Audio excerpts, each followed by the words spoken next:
Jesus, I come before you today. Jesus, but I don't know how to pray. If I ask for things I think I need, is that just selfish of me? Jesus, I want to have faith. Jesus, but I wonder when I pray, does it change anything at all? Do my words just bounce right off the wall? Father who art in heaven, hallowed be thy name. May your will which is done in heaven be done on earth today.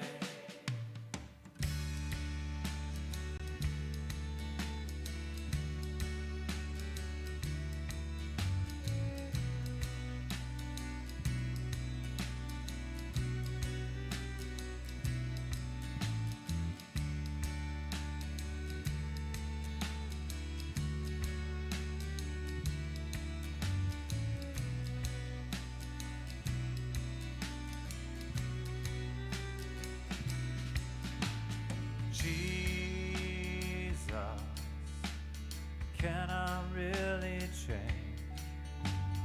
Jesus, am I following in your ways? Or am I just the rich young man in love with my possessions? Jesus, how did I get here? Jesus, you used to feel so near, but today I can't seem to hear your voice. Above all the other noise, Father who art in heaven, hallowed be thy name. May your will which is done in heaven be done on earth today. Our Father who art in heaven, hallowed be thy name. May your will which is done in heaven be done on earth today.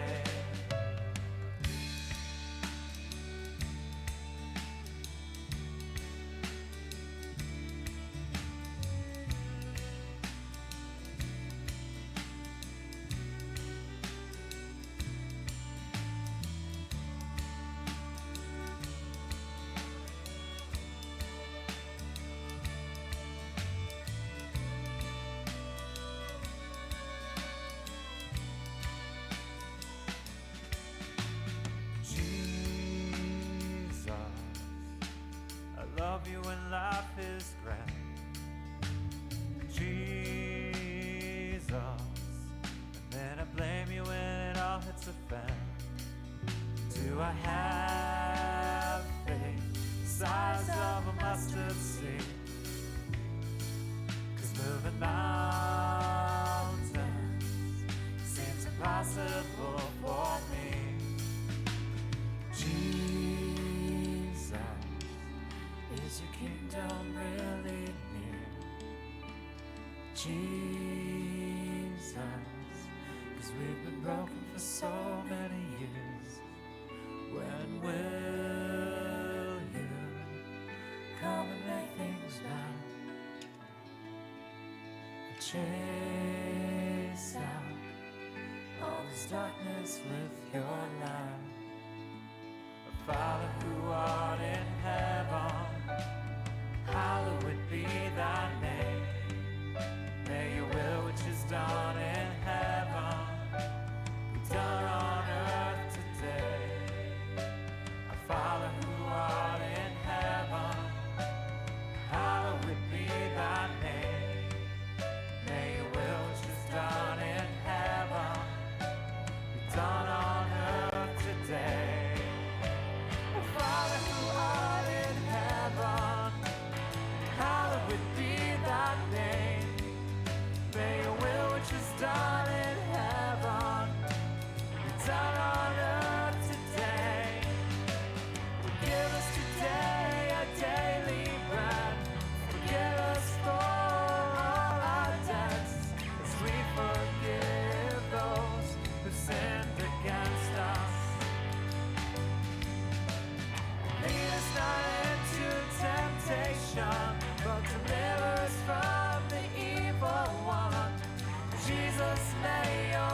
when I don't know what to pray.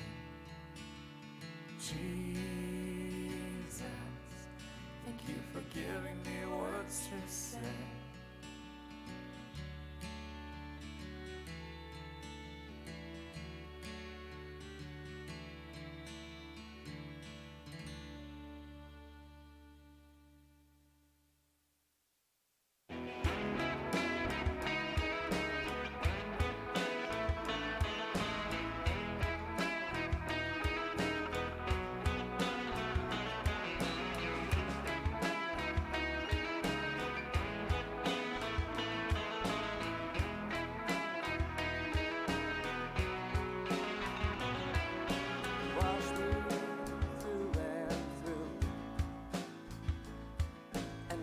Me from my sin.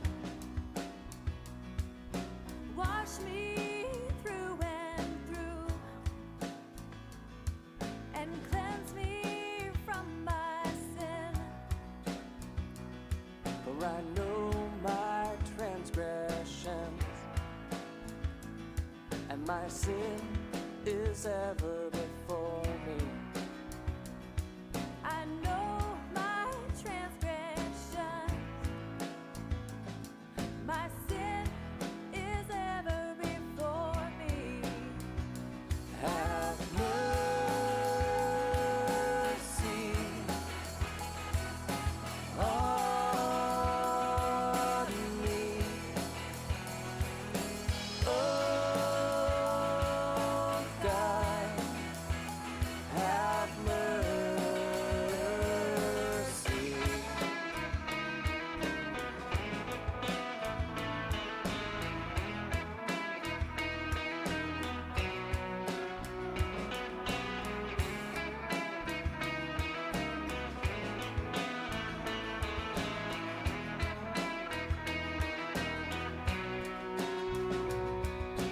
You look for truth in me. Wash me and I shall be clean. Good morning, Imago. It's good to be with you this morning on this snow and icy day. And yes, I did make it safely here to be with you guys here this morning. Josh is at home with a little bit of a dry, sore throat, so he's going to be preaching from his home, and we will look forward to hearing that in a minute. And Libby will be home leading us in worship. We are glad that you're here with us today, and for any visitors that we may have, we're glad that you stopped by. Come and worship with us this morning. Good morning, everyone. I know that my video quality is maybe a little bit delayed, but I hope that this sound will come through and warm your heart.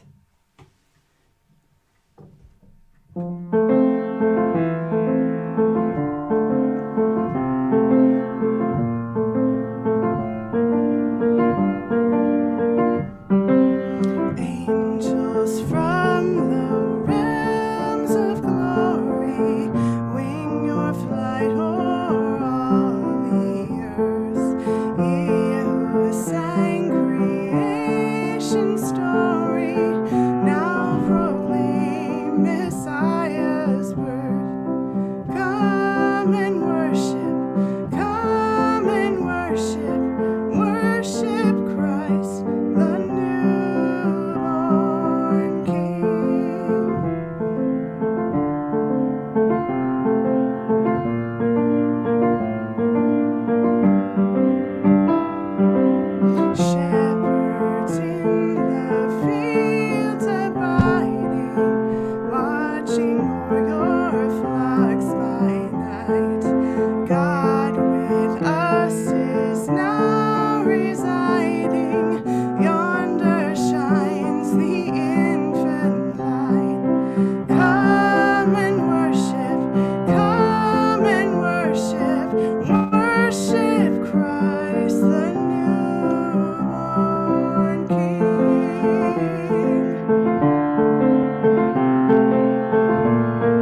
notice a theme this morning, I tried to take all the songs, and we're talking about light today. So all the songs are kind of a reflection of light and how God is our light, in Emmanuel, God with us. So hopefully you pick up on that a little bit today.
As we sing this next song, if you would, in the comments, share your joys and concerns and hopes with us this morning.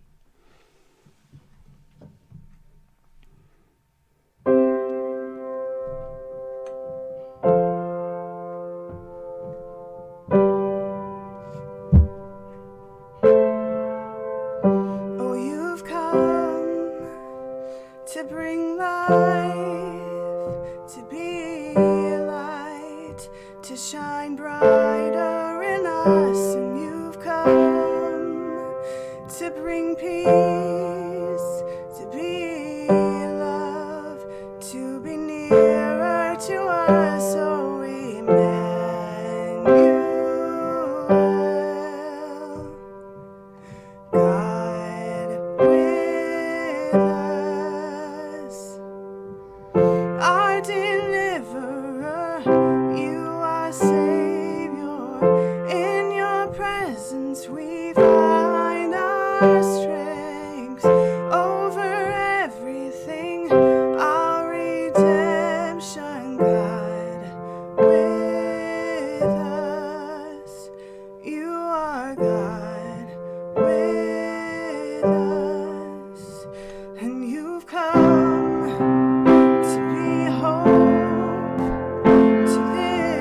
We want to invite you to grab elements for communion time, and also go ahead and post any kind of prayers that you have in the comments, and we will get those. Thank you so much for sharing with us in that way.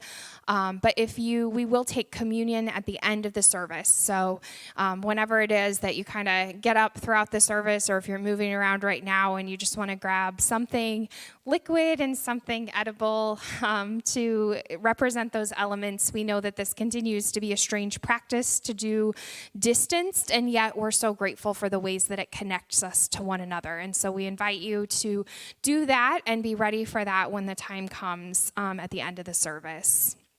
And we do have one prayer request that I can see so far. There is a slight delay, so we'll kind of give some space for those. But also remember that anytime there are two ways that you can stay connected with prayer requests throughout the week beyond just our Sunday morning worship. And these are open to anyone. We want to include people as much as possible. So even if you have someone in your life who you are praying for and you want to ask them if it would be okay to share it with your prayer team at church, we would love that. So you can send it to prayer@imagodaychurch.org. And if you send it there, prayer@imagodaychurch.org, it will get to Pastor Melinda, Pastor Josh, and then they share it with me, and it will also get to our prayer team leads so that we can make sure that we are holding you in prayer throughout the week. The other is that we actually have an Imago Day Church prayer wall that you can access through Facebook. You do have to ask permission to join it because that's a way that we can make sure that that's a safe, sacred space for everyone to be comfortable sharing prayer requests, but then we're able to comment and let people know we're praying, and you can also post updates there, which is really nice to get those timely updates. And so from Renee Miller, we have prayers for DC this week, as there are many unknowns, that people would be kind and protected. Thank you, Renee, for raising that, because obviously we're all seeing the news cycles that are reminding us of just kind of the chaos that is the beginning of this year and that people are having to navigate. And we're so grateful for the people who choose to be leaders and who choose to give their life to trying to create a better place for all.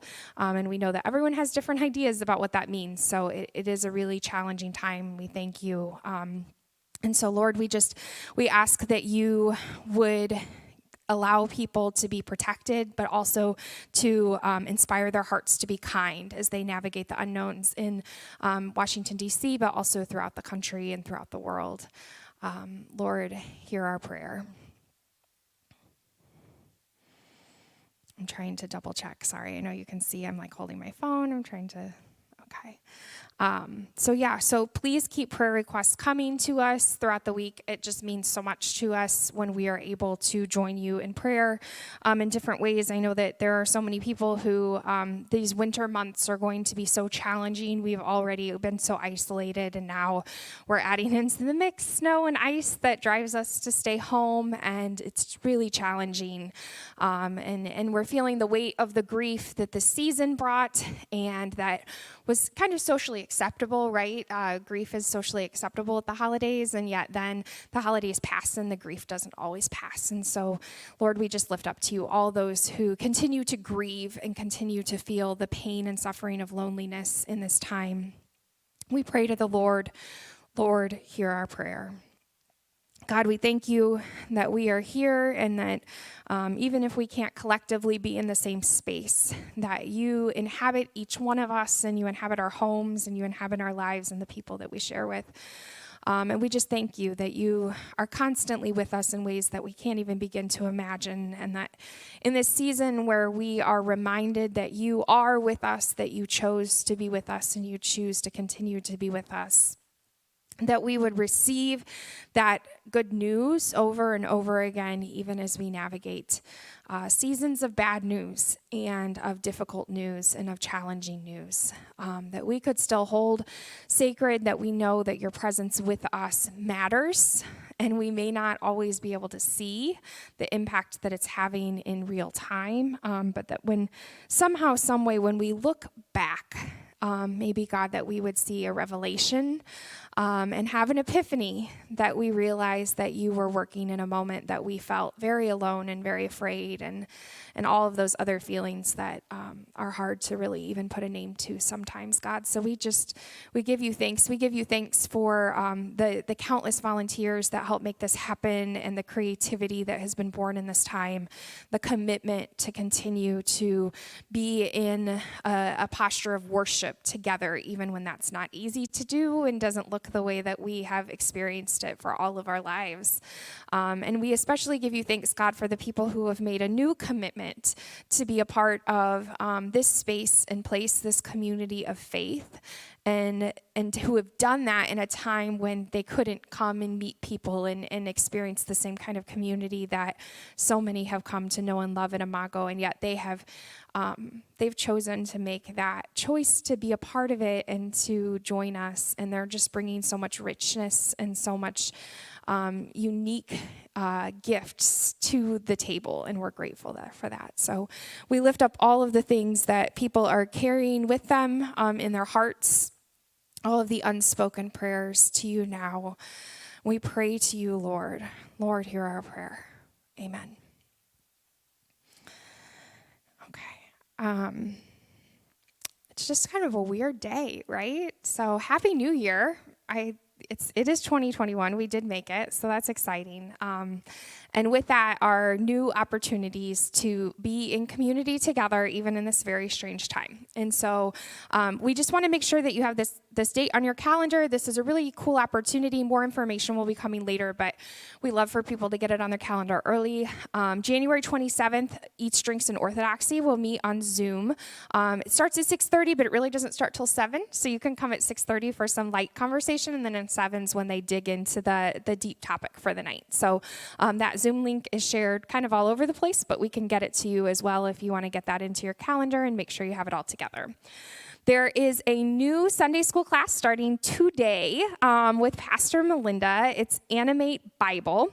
It's it's after the live stream starting today, right after the live stream. It's a 6-week dive into Animate Bible's series, and it is going to talk about how the canon came to be, the Bible's history, and the different interpretations and more. It will include contemporary voices that are known and loved, like Jay Baker, Nadia Bowles-Weber, and the late Rachel Held Evans. And there will be lively discussion about the book as we all wrestle with, find hope in, interpret and misinterpret, disagree with, and ultimately hold dear the Bible. And so that will be going for 6 weeks. It starts this week. You can join in anytime, and we would love to have you. The Zoom link for that will be kind of all over the place as well. So be looking for that on the Facebook page and on the website and all those other places. We also have another small group starting mid-January. The actual day and time hasn't been determined because it will be determined by the group to make sure that the most people who want to be involved can be involved. 2020 has raised a lot of uncertainty about the meaning of our lives. A complete upheaval in a multitude of ways has created more questions than answers. As we step into a new space, we will have 2 new small group options. Both will last 10 weeks. One will focus on discovering ways God is calling us into new spaces, such as a new vocation, a new mission, a new focus on contemplative practice, or maybe even a return to an abandoned pursuit. And the second group will focus on being brave in our grief. And so I get the honor of leading both of these small groups. These are kind of a dream of mine. I'm writing the curriculum, and I'm really excited about it, and I would really love for people to join me in this pursuit. The groups are going to be kept small on purpose, so a max of 12 in each group, but I will add groups as needed to make sure anyone who wants to be involved can. So if you just shoot me an email at heather@imagodaychurch.org, I will get you on the list, and then I will be reaching out in the next week or so to figure out when we can meet that will meet the most number of people's schedules as best as we can. So this is an intentional journey invitation, and we are praying right now. I've been praying for weeks for who's going to say yes. Even though I don't know who you are yet, I'm really excited to find out. And then the last announcement is our parent life group is going to be on Monday, January 18th at 8:30. It's a Zoom parent life group, so bring your favorite drink or treat as we celebrate and reflect on all we've done to help our kids make it through school and life during the pandemic.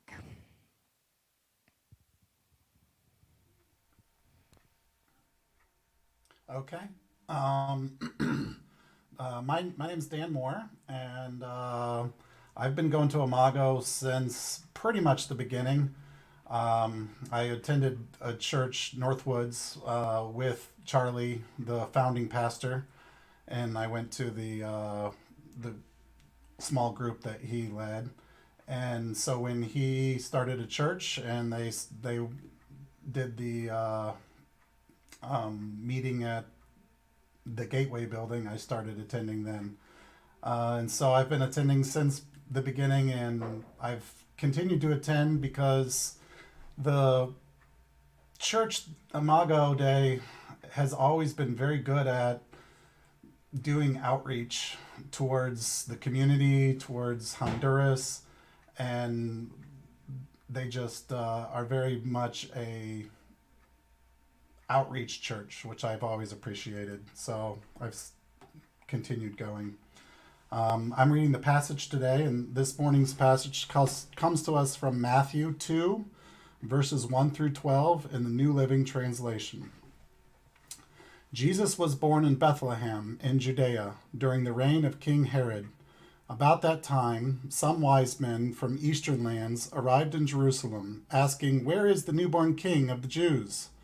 We saw his star as it rose, and we have come to worship him." King Herod was deeply disturbed when he heard this. As was everyone in Jerusalem.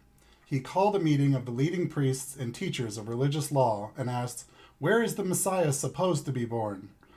"In Bethlehem, in Judea," they said, "for this is what the prophet wrote. And you, O Bethlehem, in the land of Judah, are not least among the ruling cities of Judah, for a ruler will come from you, who will be the shepherd for my people Israel." Then Herod called for a private meeting with the wise men, and he learned from them the time when the star first appeared. Then he told them, "Go to Bethlehem and search carefully for the child. And when you find him, come back and tell me, so that I can go and worship him too." After this interview, the wise men went their way, and the star they had seen in the east guided them to Bethlehem. It went ahead of them and stopped over the place where the child was. When they saw the star, they were filled with joy. They entered the house and saw the child with his mother, Mary, and they bowed down and worshipped him. Then they opened their treasure chests and gave him gifts of gold, frankincense, and myrrh. When it was time to leave, they returned to their own country by another route, for God had warned them in a dream not to return to Herod. This is the word of the Lord. Well, good morning, Imago. I am speaking this morning from my house because I had a little bit of a scratchy throat when I woke up, and I just wanted to be cautious with that. So as you heard this morning's passage read, I hope that there were some thoughts or ideas or questions that maybe stood out to you. If so, feel free to comment them on Facebook or on YouTube, and I'd love to sort of talk about those and look at that. I'll give you some time to do that. One of the comments that came in I saw during the prayer time that I wanted us to give thanks for this morning was from the LaFari family. They said they were excited to be adopting their son, Jarian, on January 20th, which is just right around the corner, if you believe it or not. They said they've been fostering since May of 2019, and they're really happy to be adopting him. So we Lord, in our gratitude, hear our prayers. We are grateful for you all this morning and what you're celebrating. Also, as hopefully you're commenting, any thoughts you may have had about this morning's passage read by Dan Moore. Dan Moore is going to be joining our leadership team. Dan Moore, as you heard him say, he has been at Imago since the beginning and has just been a really faithful volunteer, just serving in so many different capacities and ways at Imago, and a huge advocate for who we are in the community. Corey Brown, who has served on the leadership team for most of Imago's history, has decided to step aside from leadership team and transition and just serve Imago in different ways. And so in that vacancy, it was just really clear to the leadership team that Dan Moore would be a great asset to the future of Imago. As the leadership team often is a group of people that often meet and think about the future and think about who we are, who we want to become, who we have been, the ethos of Imago Dei. And so we're excited to have Dan Moore joining our leadership team. For those of you who don't know what a leadership team is, in some churches you may call that like a church council or a church board, but it's basically the sort of the governing body of Imago that and our church are the direct people who oversee the staff, as well as that sort of ethos and direction of the church in partnership with the pastors. So we're excited to welcome Dan Moore on the leadership team as well. So thanks, Dan, for reading this morning and for saying yes to this next step in your journey serving Imago in 2021.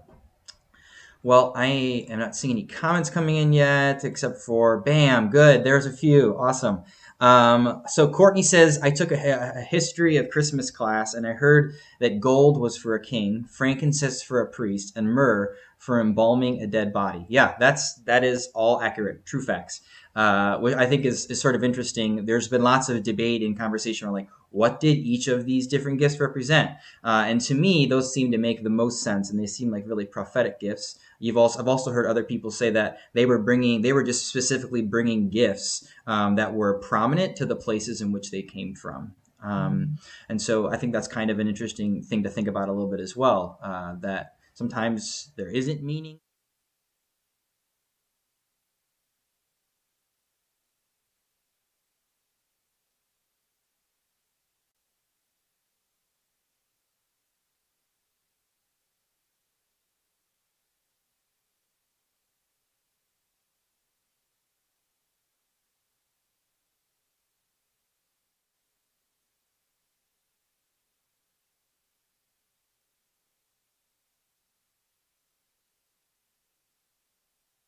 Looks like Mandy says, I love that these pagan spiritual intellectuals are present.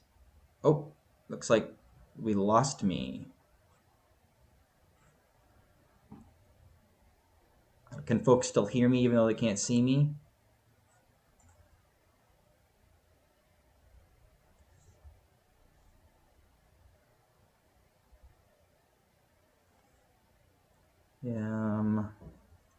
Okay, it looks like I see myself back. So this is great. Perfect. Thanks, JJ, and everybody who's working in the tech booth to make these things possible. This is like the year of the pivot. Libby texted last night and was like, hey, we have to lead worship from home. We've got a sick kid. And then I woke up this morning and was like, I think I'm preaching from home. So thanks for the flexibility, everyone. Mandy said, I love how these pagan spiritual intellectuals are present and validated and reflected so beautifully in the story of God coming to invite all people into reconciliation. Yeah, I really love that it's not like, it is not three Jewish, shepherds in a field that come to find Jesus 2 years later, right? We'll get into that more. But it's three Gentiles, right? It's three pagans. It's three people who don't even have this sort of messianic expectation within their religion or their culture that come and bring gifts and are excited about Christ, right? So I think it's this really beautiful image that as soon as Jesus is born, there's this invitation, right, to a broader group of people to see the Imago Dei, to see God with us, right, to see God in us in all those ways. I love that, and I think it's a really beautiful picture from the very beginning of God's perfect plan to include all of humanity in this sort of love of God that comes incarnate in Christ. Okay, so I'm like scrolling through all the people who are like, you're back, we can see you, you're good to go. So awesome. Thanks everybody who shared some of your thoughts this morning. We're diving now into a series that's going to be called Out of the Wilderness. And I think that it's really appropriate for us, right? I mean, we're coming into a new year. It's 2021. We just found out that there's a vaccine. We have no clue really how long it's going to take until everyone in the world, also just particularly in our own context in the U.S., will receive that, and that life will hopefully return to better than normal eventually. We don't really know, right? There's this light at the end of the tunnel that we see.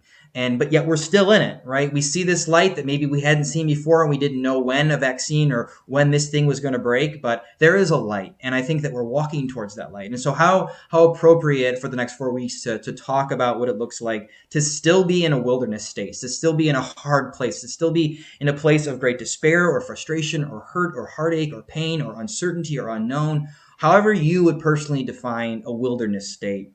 And to see the light, not be at the light yet, right? To not be at a place of out of the darkness and freedom, or for your suffering to be relieved, or for life to return to better than normal, but to see the light coming. And I think that this story we hear today is that exact picture. It's that exact picture of they saw the light, right? That the wise men see this light and they walk towards it. But it was actually a long journey until they got there.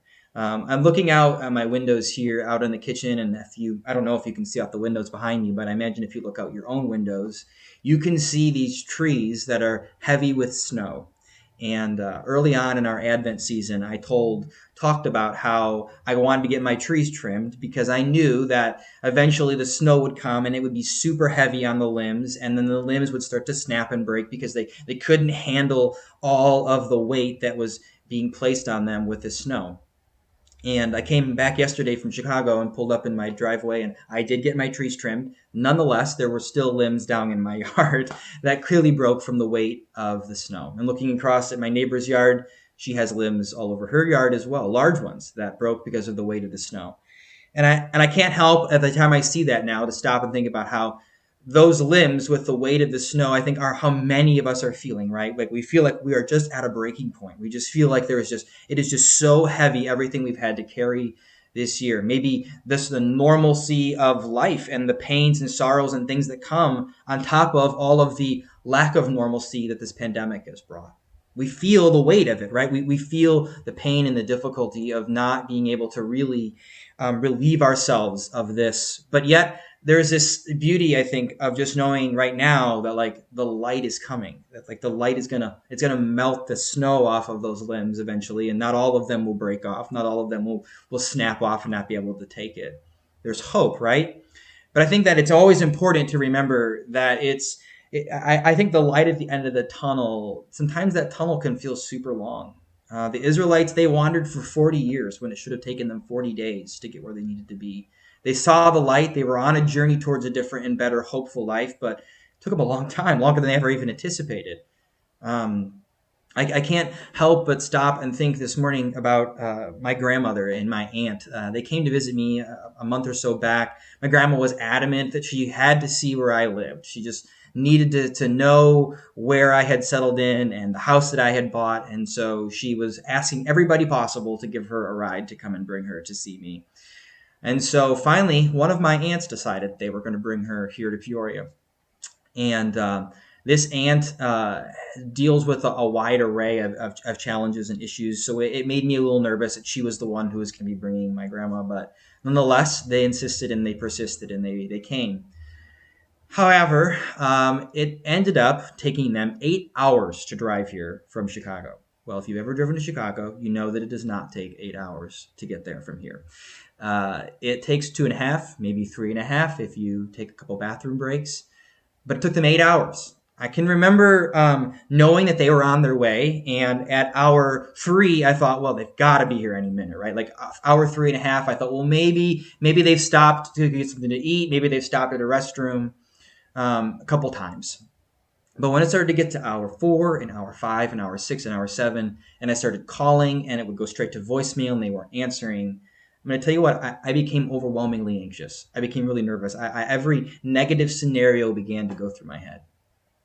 The sun had rose and I was expecting my grandma to show up before lunch.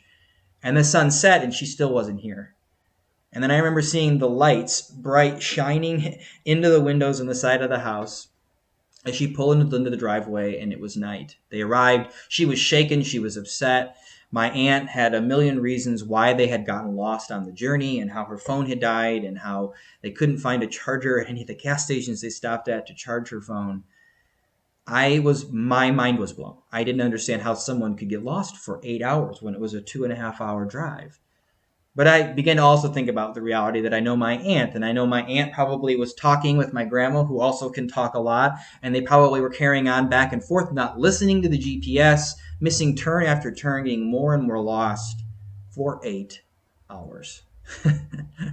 I was glad when she got here. I was overwhelmingly relieved, but I couldn't help but stop and think about how I think for so many of us, as we are in our own wilderness journey, we can just feel so lost. We can feel like we're wandering, likely how my grandma and my aunt felt. They just kept wandering and weren't sure if they would ever find their way out or here. And they felt like all the normal safety nets that they had, their GPS and their phone, were dead. And they didn't really know what else to do. I think a lot of us probably have felt that in this season. And I think that as Christmas was coming upon those on this particular day, and the sun or the star was rising in the east, and the shepherds see this light and they don't even know what it means fully because they're not Jewish and they haven't studied Jewish scriptures. Yet they know enough about different faiths and religions to study astrology to figure out, okay, I think that there may be some sign in the religions that could tell us what this star means to us, what this star means to the world. What does this mean? What is this a sign of? And I think that as we see the vaccine, we don't really know what that will mean for us. We don't really know how it will play out. We don't actually even know what the negative effects could be of it. It can create a lot of tension, a lot of uncertainty, a lot of unknown, a lot of mystery. And we want to create space, I think, that over the next 4 weeks, for us to stop, and as we see the light at the end of the tunnel, to know we're still in the wilderness, and there's things for us to learn, I think, in the midst of all of it. So for the next 4 weeks, I want us to ask ourselves these questions. How are we in our world different or better after this? How will we live differently? How will we advocate for a world to look and be differently after this? What have we learned during this time, during the last year in 2020 of struggling through this pandemic? What has been useful to us? What do we need to leave behind as we enter into this new year and as this pandemic is hopefully behind us in the coming months? But also, what do we need to embrace anew? Isaiah says that I will give you hidden treasures and riches stored in secret places. I think that as we wrestle over the next 4 weeks, we must ask ourselves, what are the riches and treasures that God has given us and that like the wise men gave to Jesus that are been stored and hidden in secret places during this pandemic? Gifts that maybe we don't see now, but we'll see down the road, we'll see later. Gifts that we couldn't see when we were in the midst of the great wilderness, but maybe gifts that we can begin to see now as the light at the end of the tunnel begins to shine on the gifts that have been given to us during this pandemic. The ways that we have been changed in our world maybe will be different forever. You know, the beauty, I think, sometimes of living through difficult challenges is that there's always so much mystery about why is this happening? Why is this going on? What am I to learn through this? What good will come of this, right? These are age-old questions. Today, we start with this universal idea of following the light out of the wilderness that we have found ourselves in. Even as we see this light at the end of the tunnel, it can still be quite long. As we enter 2020, I think we're trusting that there's a light at the end of the tunnel that we don't physically see yet. It took the wise men 2 years to find Jesus. We'll talk more about that later. After they spotted the light.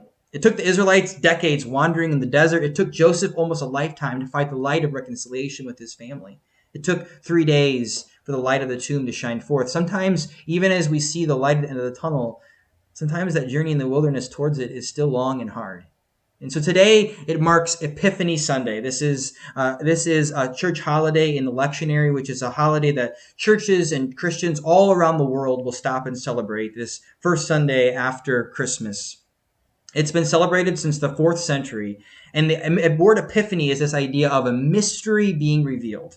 A mystery being revealed. Galileo, he made many observations about our solar system, but one of the most profound ones that's recorded, right, is this idea that the sun and other planets didn't orbit around the Earth, but instead that the Earth was simply moving. And so in the late 1500s, this sort of dawned on us that maybe the sun and the solar system and the Earth, maybe it worked very different than we had ever imagined. This mystery that we had never fully understood dawned on us, and we understood a mystery in a way that we had never understood it before.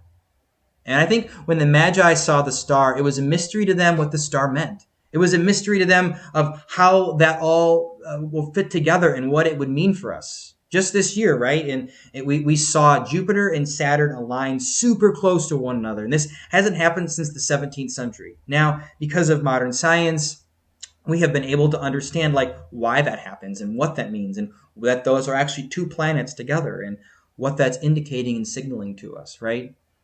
We know this now, but in the 17th century and any time before that, they wouldn't have known what that meant, right? They wouldn't have understand why those two, what seemed like were two bright stars to them, but are actually two planets, were aligning so closely and shining so bright in the sky. Perhaps that's exactly what the wise men saw, and perhaps they were trying to make sense of it. Right? We see that beginning very, very early here in this story. It says that Jesus was born in Bethlehem in Judea during the reign of King Herod. And about the same time, the wise men from the eastern land arrived in Jerusalem asking, "Where's the newborn king of the Jews? We saw a star arise, and so we came here to worship him." So it's kind of interesting, right? The three wise men, they see a star. They try to figure out what it is.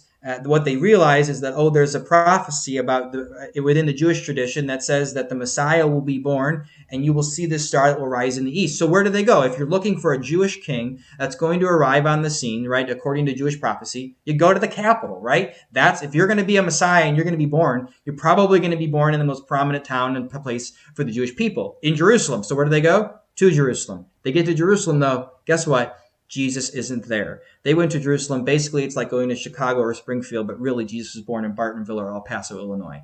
So in essence, this is exactly what happens, right? They go to this place. Jesus is not there. Because why? The story tells us he's born in Bethlehem. He's born in El Paso. He's born in Bartonville. He's born in Morton. The most unexpected of places. Not in the capital. Not where all the power and the prestige and the presence is. Not where all the priests and the kings are.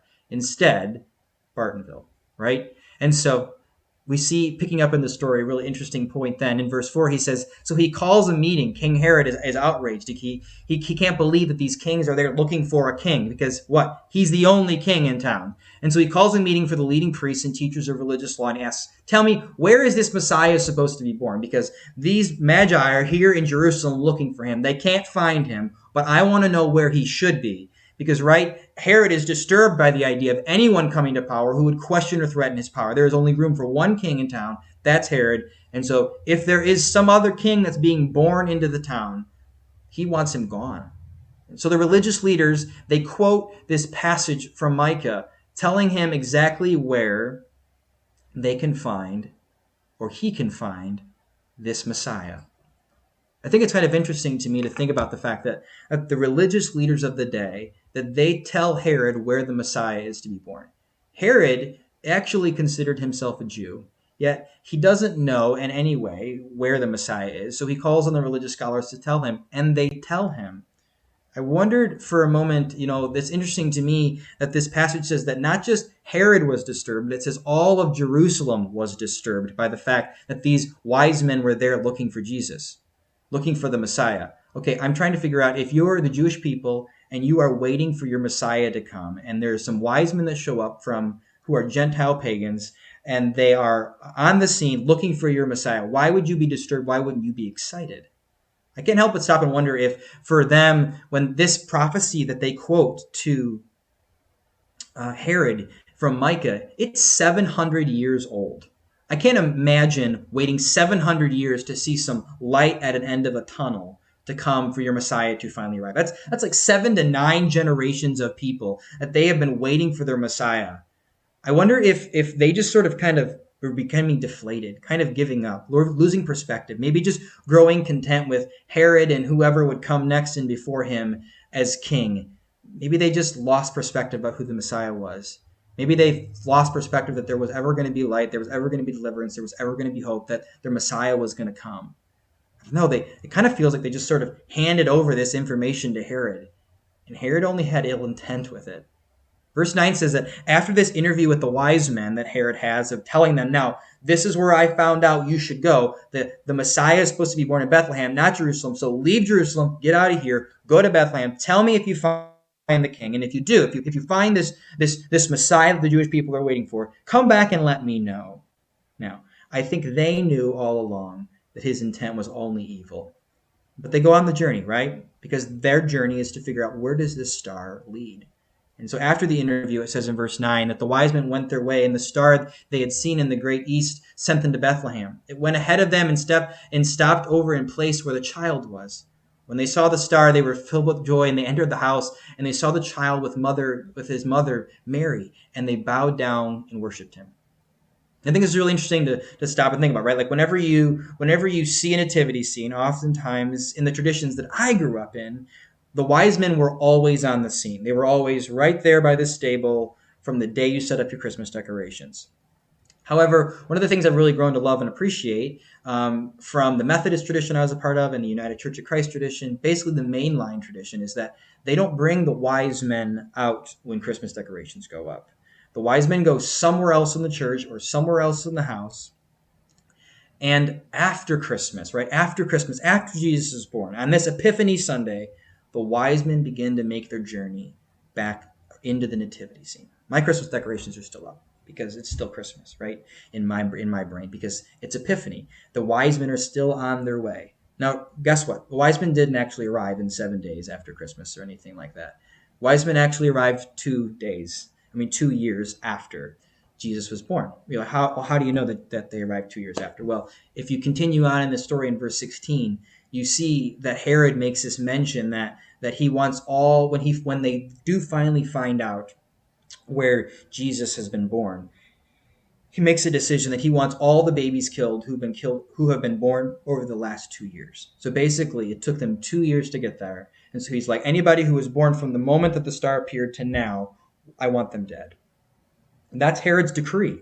And so anyone over the last 2 years, so that means it took them 2 years. Also, it's interesting that in verse 9 through 11, it says that the wise men went to a house, not a stable where Jesus was born. It also says that refers to Jesus as a child, not an infant or a baby wrapped in swaddling clothes. We don't see any mention of that. So we know that Jesus is actually a little bit older. The wise men do not show up on Christmas. They show up later. After a pretty long journey, right? 2 years to find the Christ child, 2 years to find the Messiah. I mean, that is a long time to be following a light at the end of the tunnel. Be following something that you don't really even know what will be at the end of it. You think Amazon is delivering your Christmas packages is just a little too late. Imagine, 2 years later getting your gifts of frankincense, gold, and myrrh. But I think what I love most about this story really is the end of it. In verse 12, it says, when it was their time to leave, after they had given Jesus these gifts, they returned to their own country by another route, for God had warned them in a dream not to return to Herod. These wise men, they left all the wiser. They left changed after this 2-year journey of following this light that led them to the Messiah. They came to Bethlehem with gifts, but I think they left with an even greater one. These wise men, they were Gentiles, not Jews. During the whole journey towards the light, they were likely living in mystery, living in the unknown, not knowing what they were walking towards, not knowing what these stars in the sky fully meant or what they would be leading them towards. They didn't know what light or life at the end of the tunnel would look like, but when they got there, they went back and they went a totally different way than they had ever anticipated or planned to. They likely died never even really knowing about Jesus' earthly ministry. These wise men were likely much older. Jesus didn't begin his earthly ministry until 30 years later. They likely only ever knew him as a baby, never really knowing the full potential of where that light had led them. They were astrologers. They dedicated their lives to living with mystery and discovery. And with every discovery, there was always more mystery to be revealed. And they loved living with the mystery. There was always something new to know and try to understand.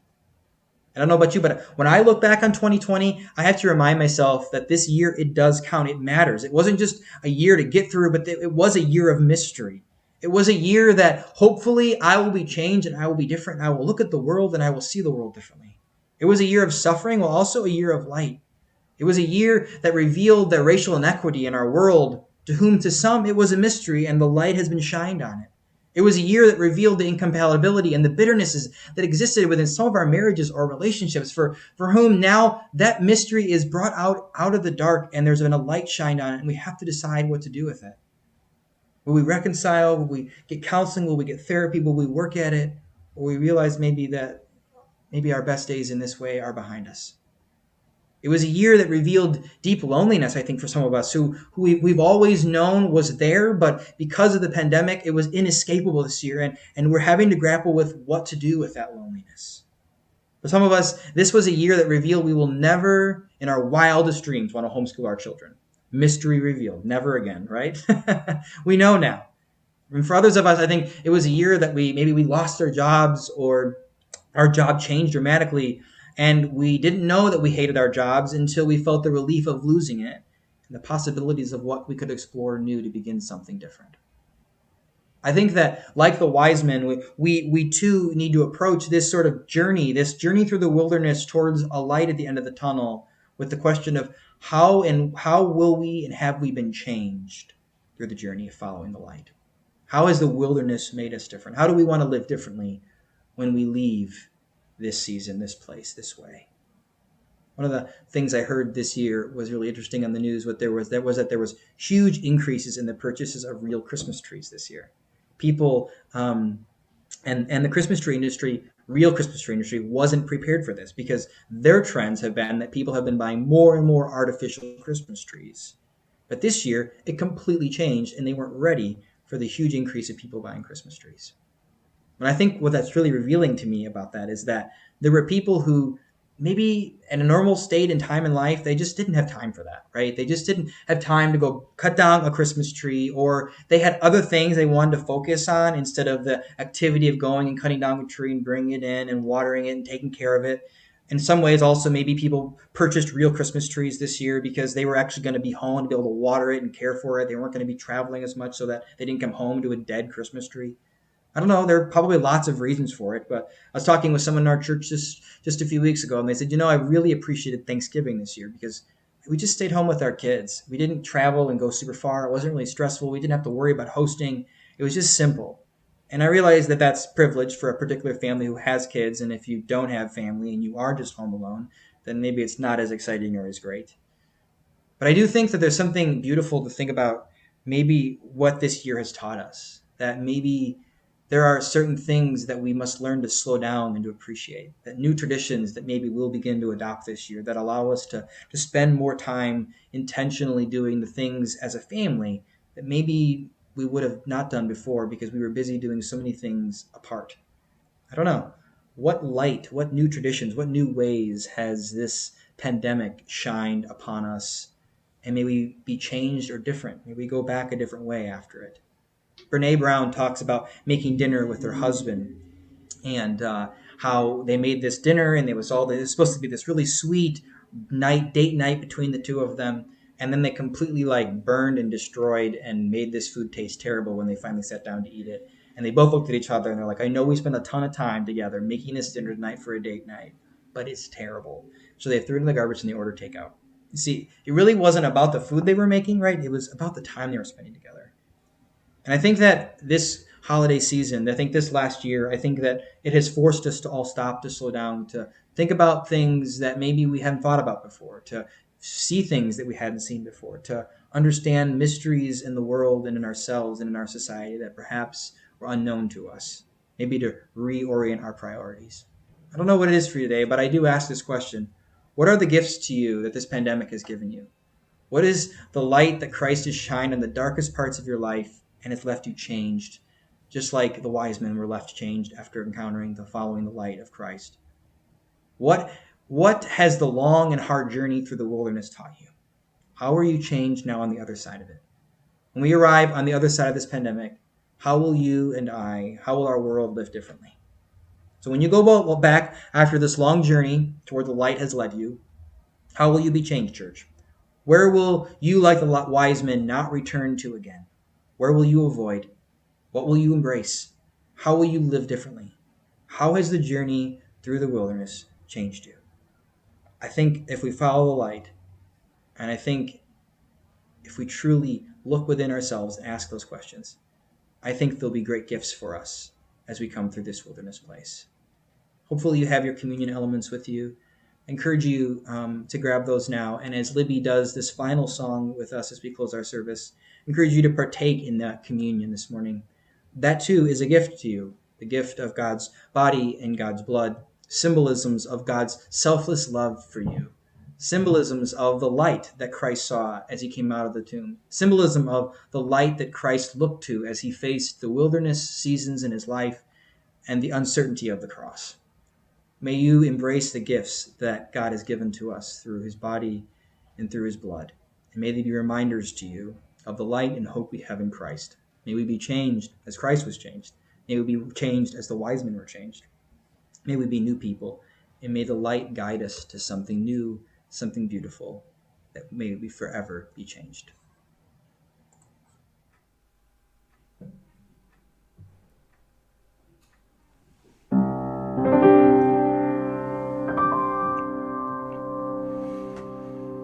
Oh, light, come to reconcile. Come in like a child. Holy night. Oh, light, our hopes and all our fears are met within your sight. Holy night. Hallelujah.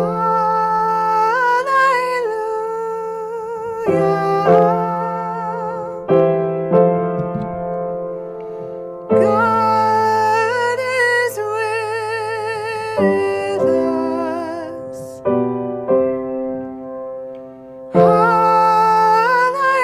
Hallelujah. Our light has come.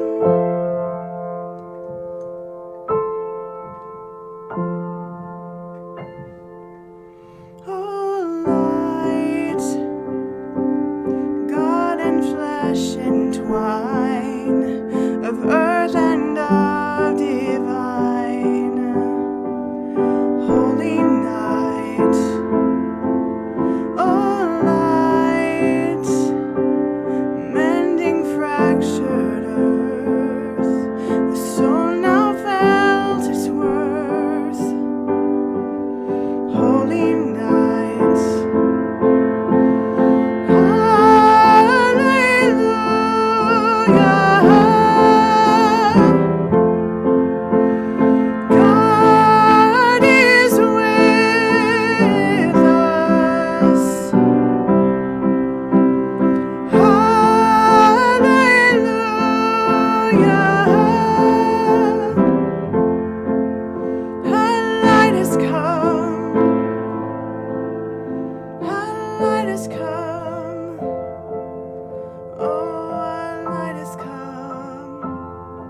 if you have your what you're using for your elements for the communion, you can go ahead and take part in that now.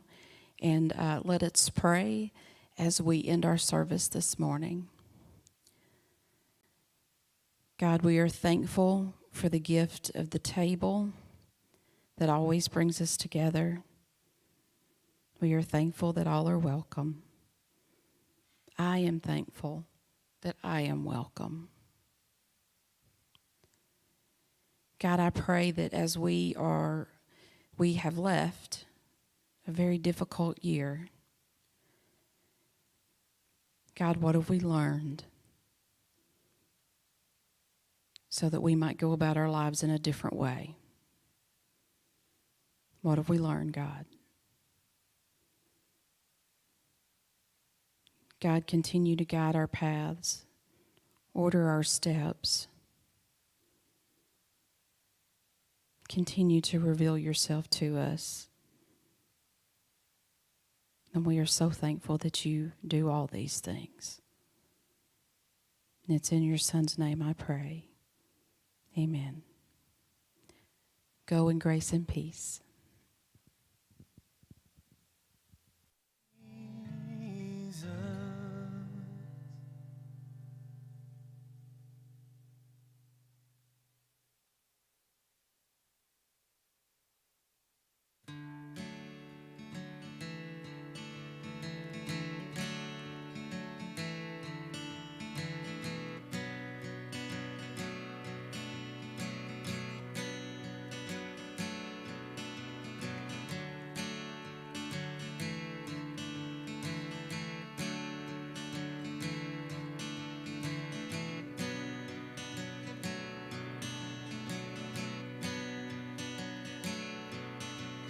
Jesus, I come before you today.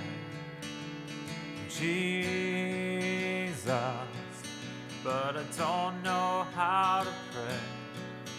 If I ask for things I think I need, is that just selfish of me? Jesus, I want to have faith. Jesus, but I wonder when I pray, does it change anything at all? Do my words just bounce right off the wall? Father who art in heaven, hallowed be thy name. May your will which is done in heaven be done on earth today.